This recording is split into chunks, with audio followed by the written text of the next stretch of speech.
On today's episode of the Steve Freeman Podcast, special guest Dr. Ward Bond. You've seen him on TV. You've probably listened to his podcast. We're going to talk about the coronavirus. We're also going to talk about how you can live a healthier life and actually boost your immune system with everyday foods and how to just live a healthier life.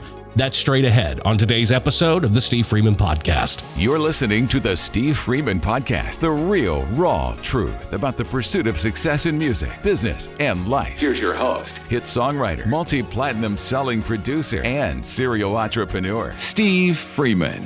I am pleased to welcome to the Steve Freeman Podcast today, Dr. Ward Bond. You can catch him. He's got a brand new series coming up, Your Immune System and Viruses. It's a 5-part series, March 23rd through the 27th. That is next week. You can catch it on the CTN Network Monday through Friday, 12 noon Eastern Standard Time. That is DirecTV Channel 376 and Dish Network, Dish Network Channel 267. You can check your local listings. It is a pleasure to welcome in to the Steve Freeman Podcast, Dr. Ward Bond. Dr. Ward Bond, how are you doing?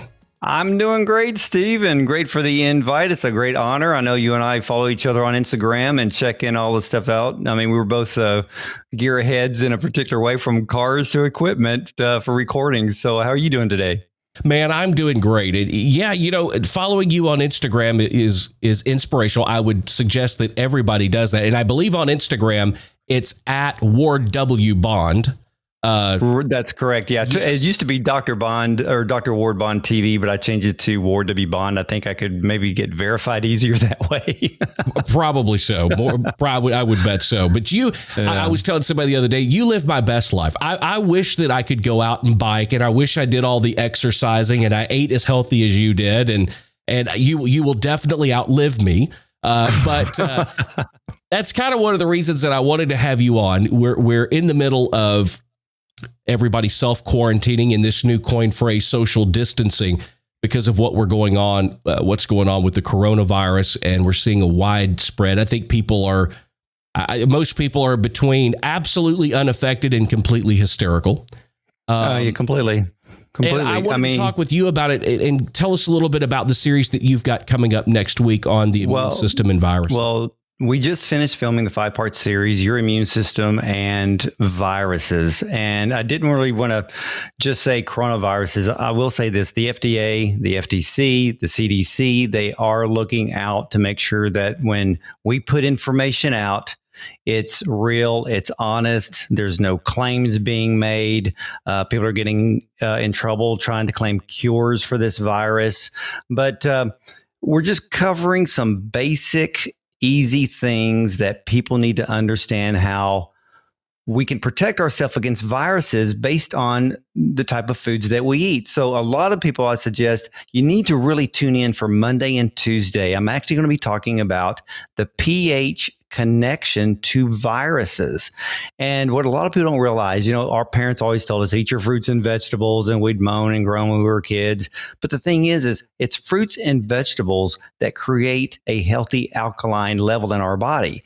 So we want to be in that, on a pH scale of 1 to 14, we want to be between 6.5 and 7.5. That puts us in an optimal health area in our body where bacteria and viruses, they don't have a chance to live in a body when we have a great pH. For those that are heavy red meat, heavy dairy, alcohol, a lot of processed foods, a lot of sugar, it's creating acidic conditions.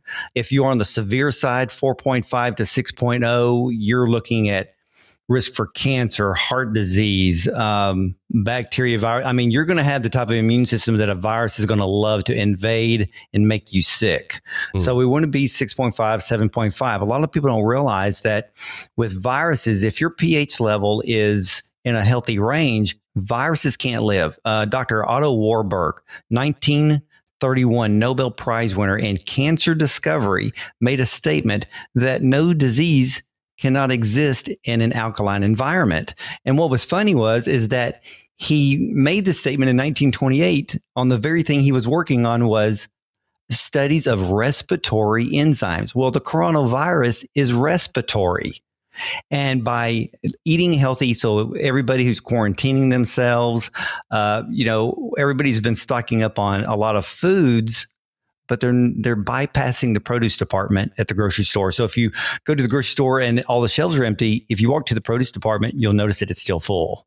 And those are the foods you need to be eating. I mean, even if you're eating a few apples a day, you're eating a green salad, but without loading it up with a bunch of junk, you're going to improve your overall health and your overall immune system. And that's what we want.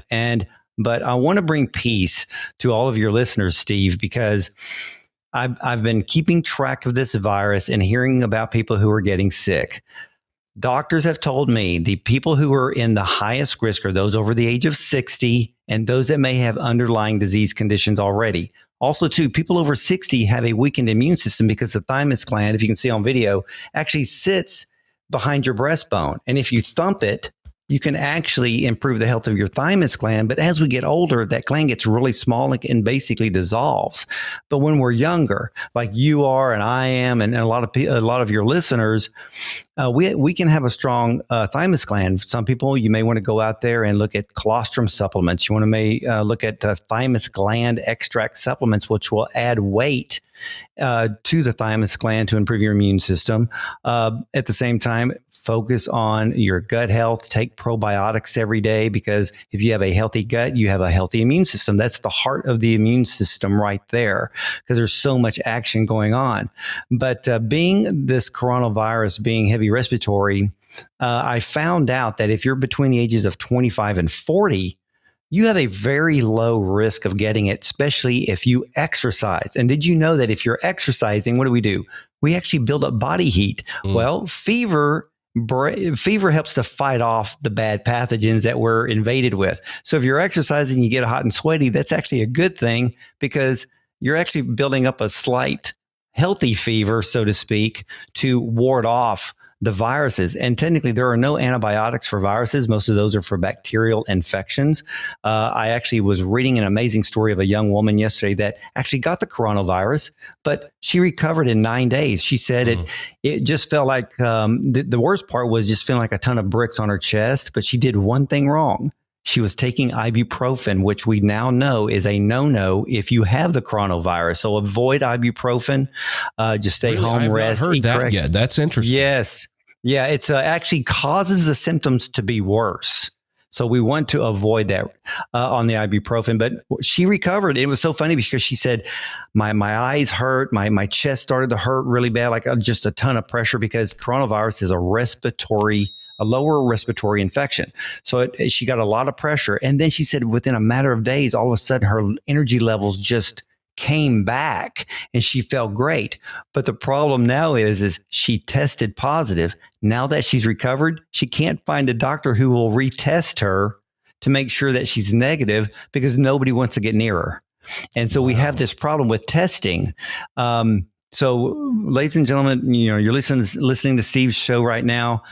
If you feel that you have the virus, don't go to the doctor. You call them first. A lot of doctors now will do telemedicine, and then they will talk to you maybe by phone or computer or whatever, because they don't want you coming in to infect other patients. So we've got to, play it smart here. But most people, Tom Hanks and his wife, even though they were in the hospital in Australia, technically most people are recovering at home.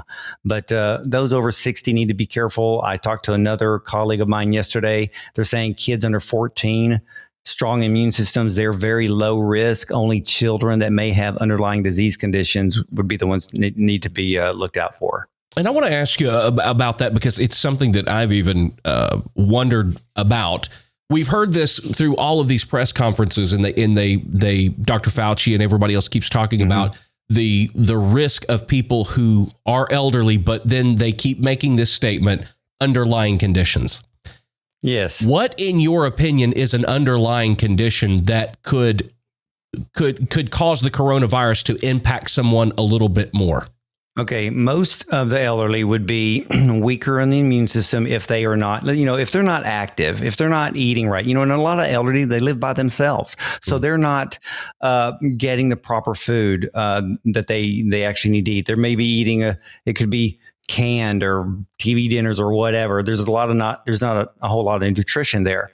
The other thing is an underlying condition could be maybe they're diabetic, maybe they have cardiovascular disease, maybe somebody has cancer, maybe a gentleman has prostate cancer. Those are the patients. The cancer patients are the ones that have to be extremely careful.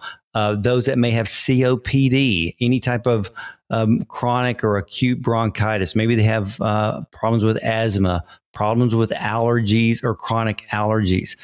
You know, a lot of people are realizing now that I was reading an article just yesterday how certain medications that people are taking are actually weakening their immune system. So they need to be aware of what they're taking. They may need to either ask their doctor, or what I would suggest is call your pharmacist. He knows everything there is to know about the drugs you're taking, and just need to take precautions. And that's what we're doing here. And I love the fact that when this thing first hit, some of the top researchers said something so simple, but yet so profound for all of us.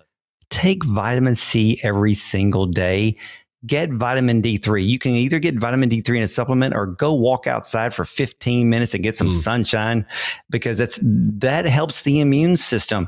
When it comes to dosing, vitamin C, anywhere from 2,000 to 4,000 milligrams a day is a great way to start. You can take a little bit more, just need to divide it up to doses. If you hit the level too high, it'll loosen up the bowels and may cause diarrhea. So just back off of it and it'll stop. Vitamin D3, at least 5,000 international units per day. You can go to Sprouts or Whole Foods and Vitamin Shop and get that if you need to. And everybody needs that anyway. Plus, if during the wintertime, if you're not getting a lot of sunshine, you know, depression can hit, and vitamin D3 really can help lift our mental state. I was going to ask you about that. And this is even just personal for me, because I go through periods where I try to do better. As I get older, it is getting more important to me to make an attempt to be healthier. However, in a realistic society that we live in, most people I don't believe are, and maybe this is an excuse. If it is, it's bad on me. But I think most people, because we are going constantly, things are readily available to us. We don't have to wait for anything. I think that complicates people living a healthy lifestyle. So my question is, number one, they need to make more time. I need to make more time for it. But what supplements or regimen would you recommend for somebody that says, okay, look, Steve, Dr. Bond, I mean, I have to eat here because I'm constantly on the go. What sort of supplements would you recommend to that person that says, I want to try to do better. I want to try to naturally boost my immune system and live a little bit healthier, that they could possibly add in to a daily regimen that might help them on their process to getting to a point where they actually do eat the greens and the vegetables and the fruits, more so than having to stop at Subway to grab a sub, because everybody thinks, oh, well, if I go over to Subway and I eat a sandwich, that's better than me stopping at McDonald's. And that may or may not be true. Well, I would say that it would be true. And it's funny because, you bring up an amazing point, and I always use this example. I had the opportunity to interview Perez Hilton, one of the biggest celebrity gossip bloggers there is, and I was talking to him about his weight loss journey, and I said, "Well, Perez, how did you get started? Did you go get surgery, gastro surgery done, or whatever?" He said, "No." He goes, "I just started cutting out the things that I knew were bad for me." So I did that for a while, and I was losing weight. And then I thought, hey, why don't I add a little bit of exercise? So I'd start walking around the neighborhood or whatever. And then after that, he says like, hey, maybe I should start going to the gym. And it's funny because I just released a brand new podcast episode, which I'm on radiomd.com/Dr. Bond. The new one this week is actually with my guest, Molly Carmel. And the title is Breaking Up with Sugar. And she says the same thing. You just take small steps. And when you take those steps and you're doing great, take another step. And eventually you're going to end up with great health overall. When it comes to supplementation, because of the type of world we live in, and the American diet is one of the worst in the world. The CDC says this, Steve, and this is crazy. I was shocked the other day. 1 out of 10 people eat fruits and vegetables in America. 1 out of 10.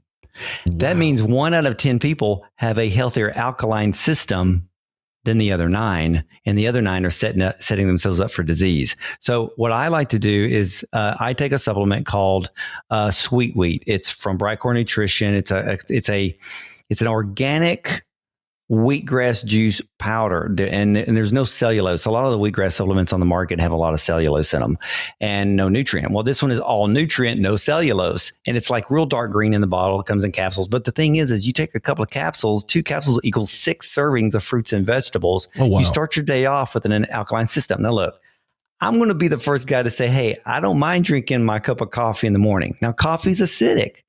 Well, after you drink your coffee, wait a half an hour, pop a couple of the capsules or take some of the powder, mix it in some water and drink it, and the body will take care of itself. That's a great place to start. Always take a multivitamin and mineral formula that will fill in the blanks of the things that you're not getting when you're in your diet. So if you are the type that goes to the drive-through in the morning for coffee, if you're going to the drive-through at lunchtime, maybe you're going to the drive-through again before you go home. You need to fill in those blanks, but you need to start making correct choices. And, you bring up something really cool. You said Subway. There's so many new places out there that have much healthier choices. I told a lot of people it used to be where you could go through a Chick-fil-A drive-through and just get the little garden salad. I thought it used to be like $2.99. That was way healthier than anything else on the menu. And the cool thing about a salad, without loading up all the junk on it, is it's going to fill you up because that's what fiber does. And I talked to a gastro doctor, and he said, number one thing everybody should be doing is increasing their fiber. He says, because that alone controls blood sugar and definitely can prevent colon cancer later on. But wow. Overall for supplements, multivitamin, I do like like I said, the Sweet Wheat product. That's one of my favorites. Vitamin D is, if you're not getting enough sunshine, take a vitamin D supplement. Vitamin C is great for the immune system, for white blood cell production, and improving the strength of the interferon production in the body to ward off a lot of bad things. That's just something really simple to do. When it comes to the immune system and everybody freaking out right now, here's what I personally do. I take things like kyolic garlic. This is an aged garlic extract, strong for the immune system. Garlic has been known for centuries. There's over 870 peer-reviewed published studies on aged garlic extract in the areas of heart health and immune health. I would take 2 capsules twice a day. They actually have one called Formula 105 Immune. I think that's 105. So it's an orange and a white label bottle when you go to the store. Every natural health store carries kyolic. You can't miss it. That's a great one. Oregano oil is another one. It's really super hot and spicy, so you may want to do capsules. Oregano oil will kill just about anything in its path. One of an obscure one that you can look for and find is called monolaurin. It actually comes from coconut, but it actually breaks down the protective coatings of bacteria, viruses, and fungus, and allows the immune system to come in and take it over. I have had so many people do so well by taking that particular supplement for things like Lyme's disease, Epstein-Barr, anything that's viral, anything that's bacterial. Now, I'm not making claims on cures, but the research out there on monolaurin is great, because here's the cool thing about monolaurin. It's found in mother's breast milk. Now, not to go be knocking on your mother's breast or anything, but for babies out there that are able to breastfeed, this is actually in the mother's breast milk, providing an immune factor for them to be healthy and to give them protection as well. What's your take on apple cider vinegar pills? It depends. I like the actual drinking of the apple cider vinegar. I think yeah, I know. My wife's the same way. She goes, "Don't open that bottle. I can't stand the smell." But it's so funny. But the best company out there, well, there's actually 2. And don't be buying just regular apple cider vinegar when you go to the grocery store. You want to look for Bragg's, which is number 1. And I believe Sterling still makes one. It may be hard to find, but I know Bragg's is really easy to find. A lot of the grocery stores are picking it up, besides all the health food stores. But yeah, apple cider vinegar, it's amazing because that actually improves an alkalinity of the body. So if you take, I think what it is, maybe a tablespoon mixed with water after every meal, you can actually stop acid reflux. Wow. And it works, but overall, I would take it every day. People, I mean, it's amazing. Patricia Bragg wrote the book on apple cider vinegar, and the things that people have recovered from is just short of amazing. So yeah, I would do it. But I've heard good things, and I have some.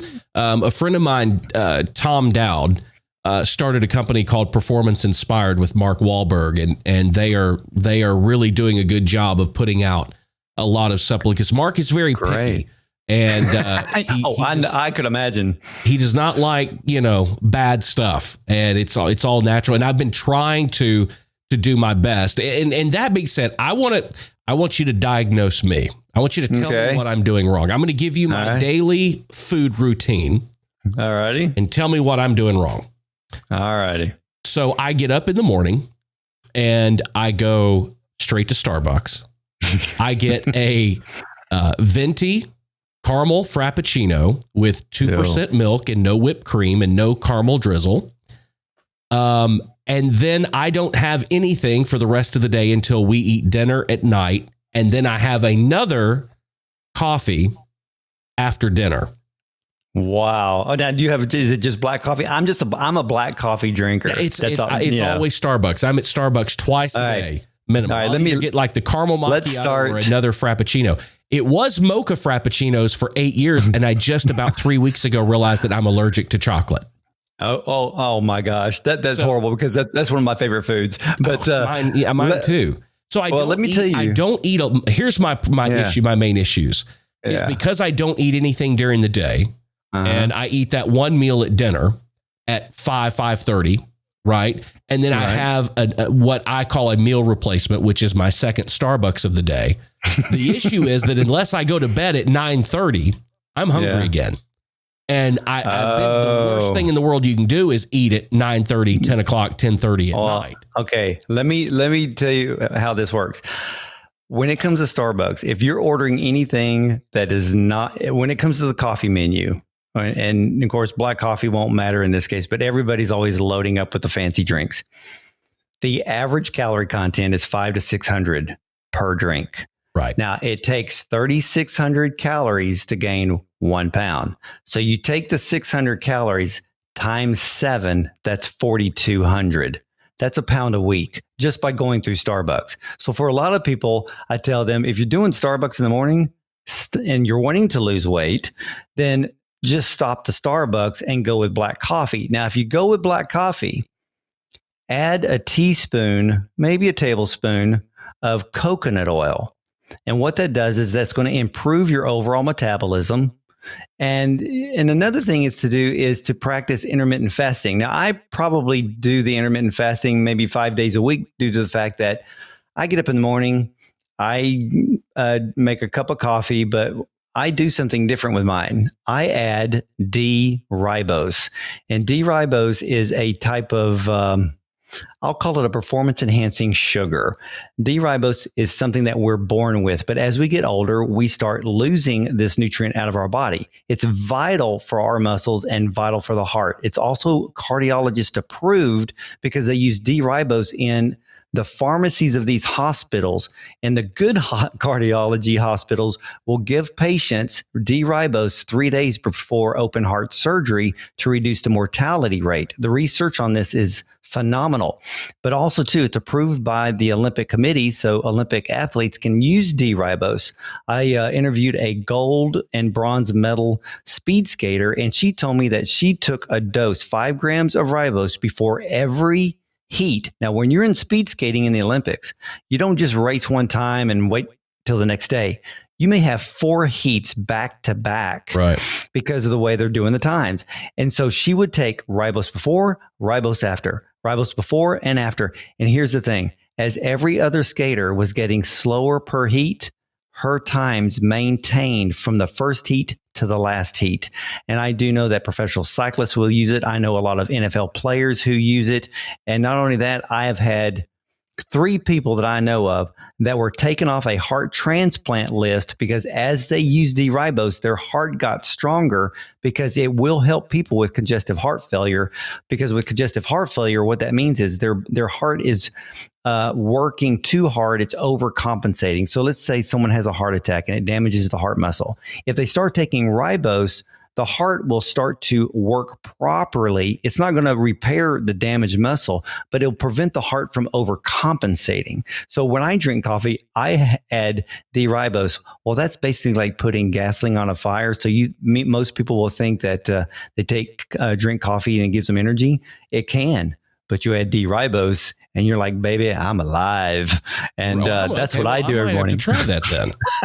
and you can find it. You can definitely find it at Vitamin Shop. It comes in a powder. It has a slight sweet maple flavor. So instead of putting sugar in your coffee, just stick 1 or 2 scoops of the ribose. Because I take it in the morning because I know that I'm about to go do 10 miles on my bicycle in the morning, and because it helps to prevent muscle fatigue.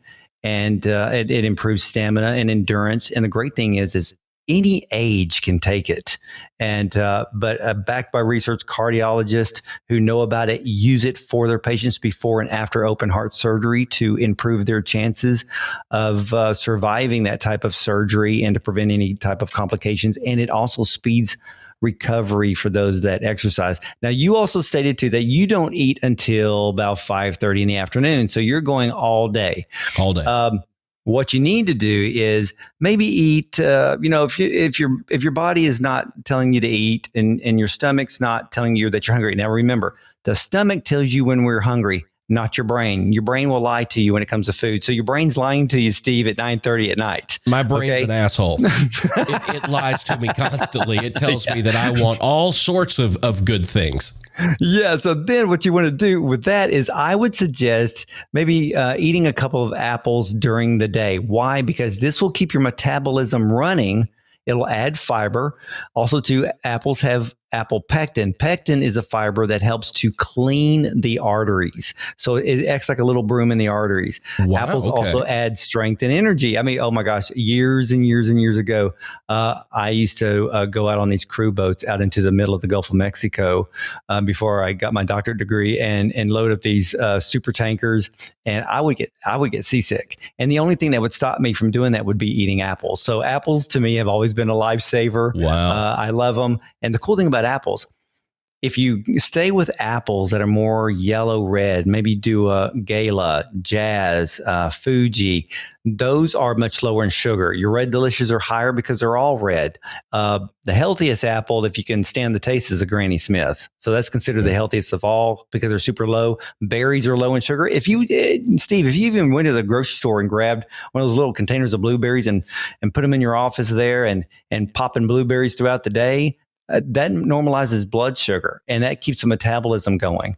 And then at night, they tell people, your biggest meal of the day should be lunch, not dinner. And then at dinner time, I'm guilty too. I can have that same problem. I can have a meal at night and then, 8:00 rolls around and all of a sudden the brain's going, I'm hungry. Technically what's happening is we're bored. Okay. And I you're right. I do think you're right. What I do notice for me though, is sometimes it is the 9 and the 9:30, because it's been 4.5 hours. But like if I'm really up and I'm working, that 10:30, it's like, okay, it's been 5.5, 6 hours since you ate. Let me ask you this. Worst case scenario. Let's say you were hungry and it's your stomach telling you you're hungry and not your brain. Yeah. And it's 9:45 at night. What do I go reach for that is the best option? You want to reach for fat. And I don't mean a candy bar. If you want to do string cheese, if you want to do a full fat cup of yogurt, plain, because it's lower in sugar. But if you're going to pick one with fruit in it, I'd go with the blueberry because blueberries are great for the brain and blueberries are great for blood sugar. So if you want something flavorful, I would go with a full fat because fat satisfies the body. A lot of people are on this whole keto diet, and keto means high fat, moderate protein, low carb. And technically, I'm staying away from breads, cookies, junk food, processed foods. by focusing on healthy fats, coconut oil, avocado, full fat, dairy, what is happening is your body is going to use your own body fat as its energy source, which is why people lose weight, and avoiding the sugars, because sugar tricks our brain. What happens is let's say you sit down and you eat a meal and your blood sugar goes up and all of a sudden it reaches the peak. And then the moment it dips down is when your brain goes, I'm hungry again. How many of us can say, I got hungry 30 minutes after I finished a meal that should have satisfied 2 people? Yes. And it's because there's no nutrition there. Most any time I eat out, which my wife cooks a lot and she's a great cook, but I'm not as hungry after I eat a home cooked meal. But when we go out somewhere, it's 30, 45 minutes and it's like, man, I feel like I didn't even eat. Well, this is a whole nother subject for another day, but I was talking to a friend of mine and she was mentioned two words to me. She said, food engineers. And I said, well, what's food engineers? And she said, it's people in the multi-million-dollar food industry that their sole job is to create foods for the American public to be addicted to. Wow. And it's their job for us to buy foods, to continue to buy food. So when I tell people to go to the grocery store, remember, death reigns on the inside. That's where all your processed foods are. Life is on the perimeter, produce department, the dairy, your butcher is on that outer perimeter. It's okay to eat a steak, once or twice a month. That's great, but you need to balance it out with some fiber, and for a lot of people out there, if you're not getting enough fiber, let me tell you something easy. At least start eating apples or something, but just go to the drugstore, get you a bottle of Metamucil and take that every evening because you need to have that for a lot. Like I said, Steve, it's just taking small steps to lead to the healthier, bigger steps that we can do. And, but yeah, for you in the morning, instead of, if you're driving through Starbucks, just order, I think what's called the Americano. That's just black coffee, and get to the office, open it up and put in a scoop or 2 of D-ribose and, you'll be juiced up and ready to go, but not hyper. You'll actually be feeling great with that type of cup of coffee. And for those of you who want to read and learn to back this up, go to the store sometime and pull up, go like at a Stop and Go or a 7-Eleven and go look at all the energy drinks and turn the labels around. And you'll look down the ingredient list and you'll see D-ribose. Why? Because it kicks the caffeine into gear, but it's also a protective effect on the heart. Go figure. I'm getting some of that today. I can tell you that you've sold me on that. I'm getting it today for sure. Well, I'll after the show, I'll send you the link. Yes, please do. Please do. Well, circling back around to what we're dealing with right now with the coronavirus, if there were 2 or 3 things that you would highly advise or recommend that people do or don't do, what would those things be? Wow. I would adhere to the news in your local area. Right now, the national news is all doom and gloom. I think it's overblown, but I don't want to put my personal opinion in this. Pay attention to what the local authorities are saying. It's like I'm in Houston, you're in Nashville, which I absolutely love Nashville. Oh my gosh, I love that place. But here we have 5.5 million people in Houston, Texas, and they just reported the 19th coronavirus patient. And I'm like, really? 19 out of 5.5 million, and you're shutting the whole town down. It's kind of stupid. But anyway, besides my personal opinion on this whole deal, pay attention to your local area, local authorities and what they're doing.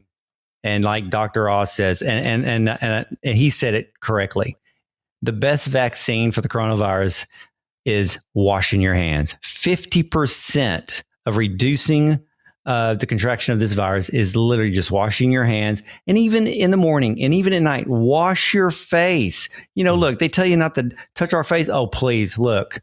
We're touching our face all day. I don't care. We do it without even thinking. So at least wash your face too. Make sure your hands and your face are clean.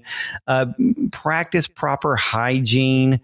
Make sure all of the surfaces at your house are clean. If you have to go somewhere, take you some wipes, take you some Clorox wipes, and, maybe wipe the handle of your car or truck door, wipe it around your steering, wipe you off your steering wheel, and carry one with you when you go. A lot of the grocery stores now, they have those little dispensers before you walk in to wipe off the handles of the grocery cart. So just remember, hygiene is number one. And then avoiding certain crowds. I know now that we're all limited to not be around more than 10 people at a time. If you see anybody coughing, and or sneezing, this is where it gets tough, Steve. We're in the middle of cold and flu season. Pollen season has now exploded. I'm sure Nashville's blooming. Texas is blooming like crazy. Everything's yellow. So it's hard to tell that if someone's sneezing or coughing, and you're like, oh my gosh, do they have the virus? Well, it's really hard to tell, because what a lot of people are learning is the symptoms of the virus don't really seem to show up till about day 4. So you may be sneezing, you may feel something in your throat. And the actual, a lot of people have noticed that with the coronavirus, they're going to notice a sore throat, but that also happens with the flu. Right. So for some, they may need allergies from draining. Absolutely. And, so if you're lucky that in your area, if they have some of those drive-through testing facilities, get in your car. If you're worried about it, maybe you're showing a sign here and there, go through the testing facility and find out if you have it, and then go straight home.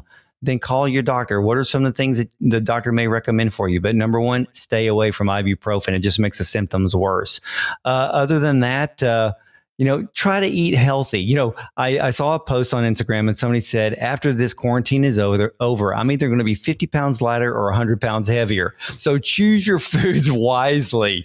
Okay. Right. And because look, I know what happens when we're all bored. Food is great comfort. It's more comfortable than the Netflix most of the time. And so we need to find something to keep ourselves busy.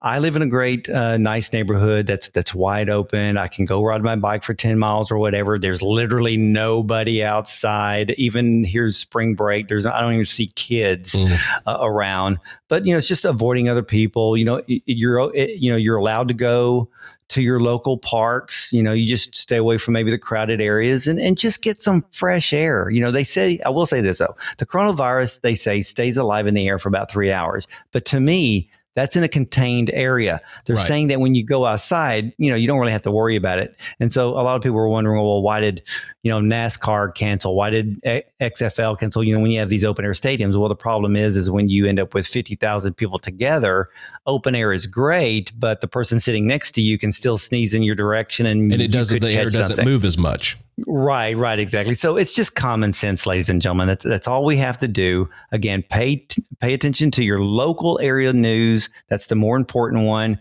Avoid the doom and gloom from the national. They're handling their own ways, and then just be smart and practice proper hygiene and eat healthy. Wonderful. Guys, Your Immune System and Virus is a 5-part series with Dr. Ward Bond coming next week on CTN. That's DirecTV Channel 376 and Dish Network 267. Be sure and check it out next week. Dr. Bond, thank you for being here. I appreciate your time, and we'll do this again soon. Hey, absolutely, Steve. Appreciate the honor. Thanks so much. Guys, thank you so much for joining me for another episode of the Steve Freeman Podcast. I want to thank Dr. Ward Bond for being with us today. I might try to see if Dr. Bond will come on more often. We can talk about different things. He's a great guest, great guy. Make sure you go follow him on Instagram at Ward W Bond, or you can find him at Dr. Ward Bond on Facebook. Make sure you go follow him. Check out his show on television on CTN. Just a wonderful guy, and we will for sure have him back. So I hope you enjoyed it. Hope you learned something and got something out of it today. I know I certainly did, for real.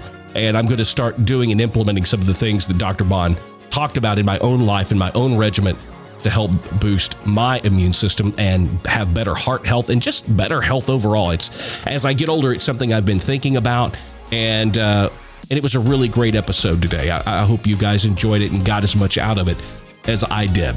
Don't forget to rate, review, and subscribe to the podcast. Please leave a written review, especially on this episode. If you learned something, go back to Apple Podcast, iTunes, and leave a written review. Say what you thought about it. Leave us those 5 stars.